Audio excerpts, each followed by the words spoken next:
you thought you knew everything about Pennywise, think again. Episode 4 of Welcome to Derry doesn't just peel back the curtain, it rips it wide open, revealing ancient horrors, forgotten sacrifices, and a cosmic origin story that changes everything we thought we understood about it. Welcome back to your nerdy show. I'm your host, Spoiler Master. Today, we're diving deep into the terrifying truth behind Pennywise's birth, the return of his so-called daughter, and the chilling secrets buried beneath Derry that finally begin to surface. This episode isn't just an origin, it's a warning, and by the end of it, nothing about this town will ever feel safe again.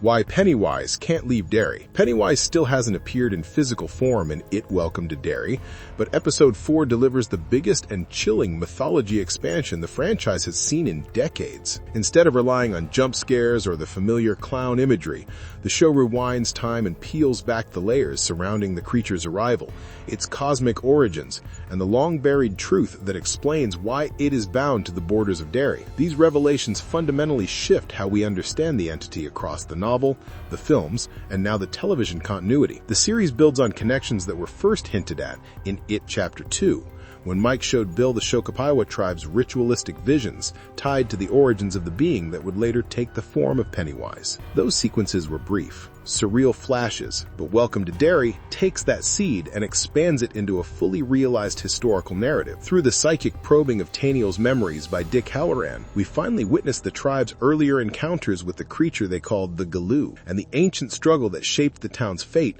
long before the Losers Club ever existed. To meet thy God! The Shokopiwah's first encounter with the cosmic monster. Episode 4 reveals that more than a millennium ago, a monstrous entity fell from the sky encased in a blazing cosmic star. When the comet struck the land that would become Derry, the shell cracked open and released the deadlights.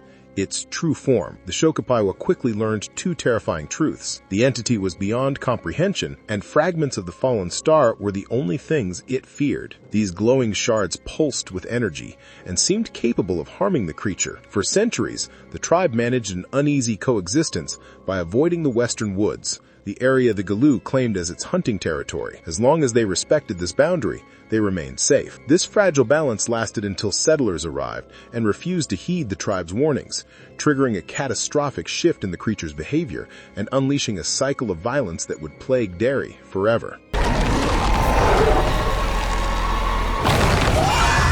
The star that brought Pennywise, and the prison that contained it. The new episode reinterprets the cosmic origin first hinted at in the films. Not only did the star bring Pennywise to Earth, it served as its prison. The Shokopiwah realized this after seeing how the creature reacted to the fragments left behind at the crash site. Using one of these pieces, the tribe crafted a dagger capable of wounding it, but they still avoided its territory. They warned settlers of the danger, but their warnings went ignored. The settlers entered the western woods, became prey, and inadvertently strengthened the creature through fear. As the Galloo's power grew, the tribe recognized that it would eventually expand its hunting grounds beyond the woods. Many prepared to flee the region, convinced there was no way to contain or kill the monster. They pulled me under and take my running water. What? So what is... Breathe. How Nakani became the first loser to fight Pennywise. One young girl refused to accept defeat. Nakani believed the tribe could kill the Galloo with the dagger forged from the star's remains. Gathering a group of brave children, she ventured into the woods on a desperate mission to save her people. Their courage mirrors what the Losers Club would attempt centuries later. Children uniting to face an unspeakable cosmic threat. When the parents discovered the children were missing, they mounted a rescue mission led by Sesqui, Nakani's mother. But once they entered the woods, they met the creature in one of its most nightmarish forms, a demonic moose, towering and grotesque. The Galloo slaughtered most of the rescue party, leaving Sesqui alive just long enough for the creature to taunt her. Taking the form of a priest with a horrifying infant embedded in his stomach, it delivered a psychological and physical blow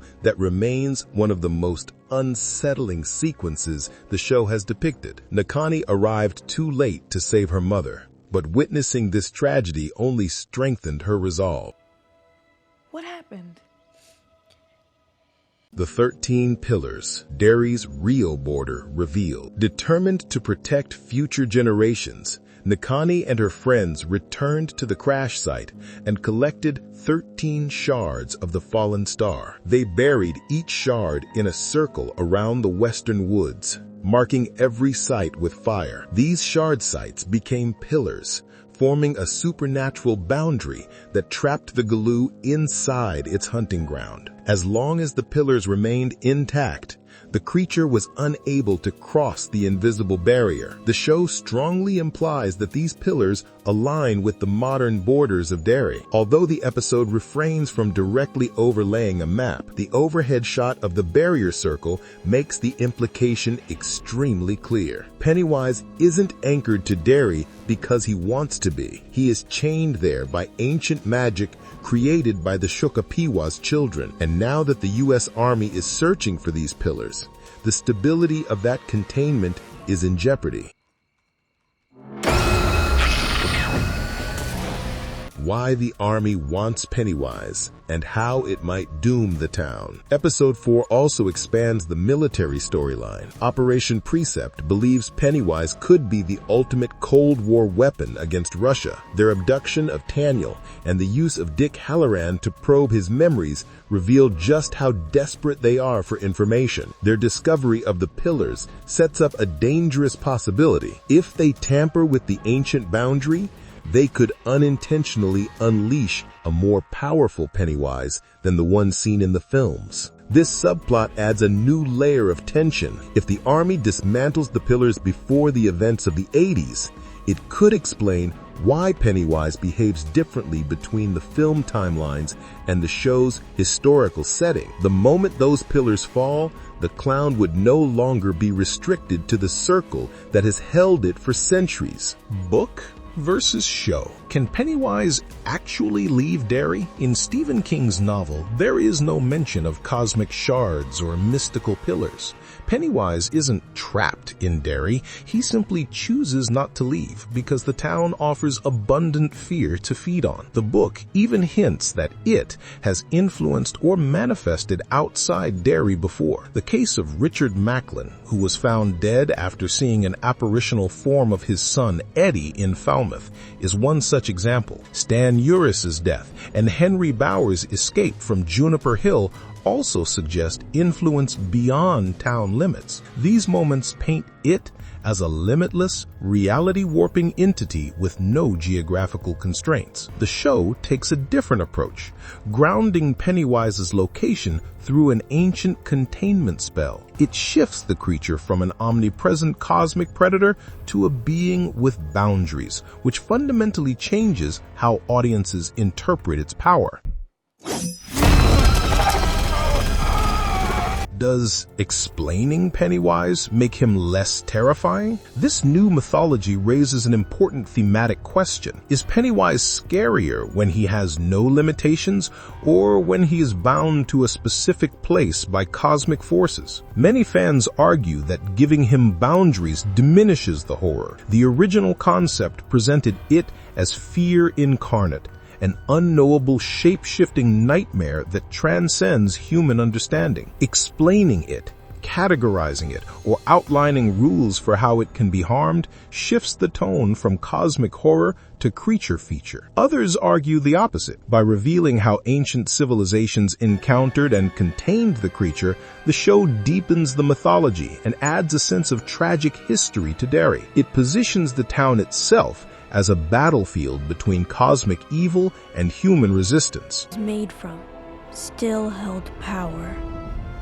What happens if the pillars break? The biggest question now is what happens if the U.S. Army finds and dismantles the pillars. If the entity is released from the circle, it could transform into a version of Pennywise more powerful and unbound than any we've seen. It could change how it hunts, where it hunts, and why it returns every 27 years. The show seems to be setting up a potential catastrophic twist, one that could bridge the events of the prequel directly into the lore of the films. For now, one truth is clear. Pennywise doesn't stay in Derry by choice. Pennywise stays because the Shokopiwah trapped it there. A cosmic cage lies buried beneath the town, shaping every tragedy, every disappearance and every cycle of fear. If that cage breaks, Derry won't be the only place that needs to worry. It was set free.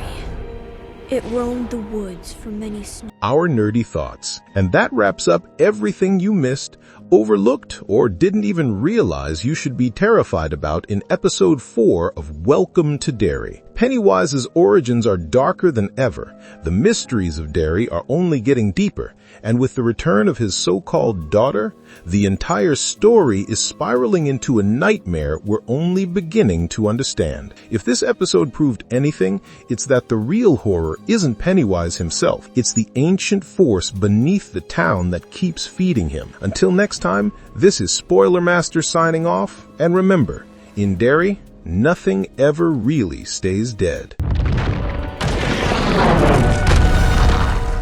No, what the heck, I'll laugh anyway.